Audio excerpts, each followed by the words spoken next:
আমার বাসায় যেদিন মাছ-মাংস কেউ খেতে চায় না, ওইদিন আমার ডিম আলুর এই ঝোল তরকারিটাই থাকে শেষ ভরসা।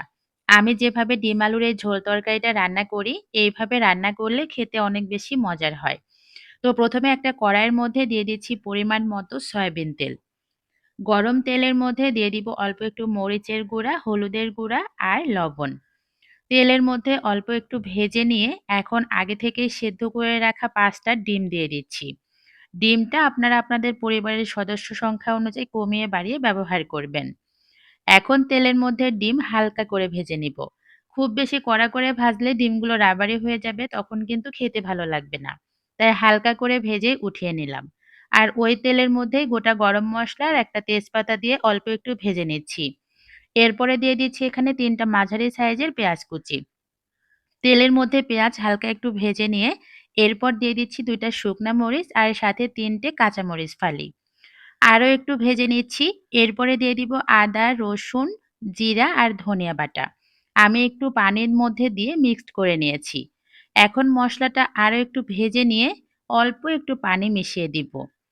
এখন দিয়ে দিব এখানে ১ চামচ মরিচের গুঁড়া, ১/২ চামচের একটু বেশি হলুদের গুঁড়া আর স্বাদমতো লবণ।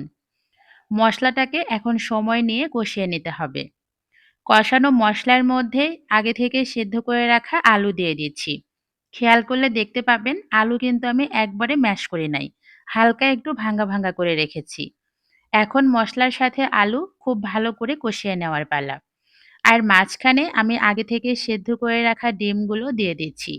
ডিম আর আলু একসাথে কষিয়ে নিলে তরকারির ফ্লেভারটা খুব ভালো আসবে। মোটামুটি আমি ১০ মিনিটের মতো মিডিয়াম হিটে ডিম আর আলু কষিয়ে নিয়েছি। এখন দিয়ে দিচ্ছি ঝোলের জন্য পানি। আমি এখানে ১ কাপ আর একটু বেশি পানি ব্যবহার করেছি।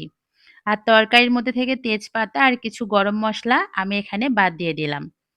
এরপরে আমি ঢাকনা দিয়ে ঢেকে ১ম এ রান্না করে নিব মোটামুটি ১০ মিনিটের মতো। ১০ মিনিটেই কিন্তু ঝোলটা অনেকটাই কমে গিয়েছে। আর এই পর্যায়ে দিয়ে দিচ্ছি ধনিয়া পাতা। ধনিয়া পাতা খেতে পছন্দ করলে অবশ্যই দিবেন। এই তরকারিতে ধনিয়া পাতা দিলে খুবই সুন্দর একটা ফ্লেভার আসবে। আর যদি ধনিয়া পাতা খেতে পছন্দ না করেন, সেক্ষেত্রে অল্প একটু জিরে গুঁড়াও দিতে পারেন। ধনিয়া পাতা দিয়ে আমি আর ৫ মিনিট মতো রান্না করে নিয়েছি। এই তরকারিটা কিন্তু একটু পাতলা অবস্থায় চুলা থেকে নামিয়ে নিতে হয়। কারণ এটা ঠান্ডা হওয়ার পরে আলু কিন্তু ঝোলটা অনেকটাই টেনে নেয়। আর এর মধ্যেই কিন্তু আমার ডিম আলুর ঝোল তরকারিটা হয়ে গিয়েছে। নিশ্চয়ই দেখে বুঝতে পারছেন তরকারিটা দেখতে কতটা লোভনীয় লাগছে।